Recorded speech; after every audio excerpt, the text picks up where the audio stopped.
Nama saya Danial Isma bin Pakar dan saya dalam bidang aviation daripada tahun 2016 sehingga sekarang. So lebih kurang dalam almost 5-6 tahun macam tu lah.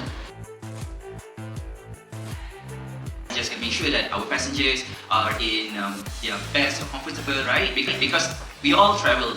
Okay, so we all want to be as much comfortable as we can. So as a cabin crew, just try to be in their shoe and we provide the best for them. But at the same time, you have to really take safety as your top priority. So that's the main job scope as a cabin crew lah.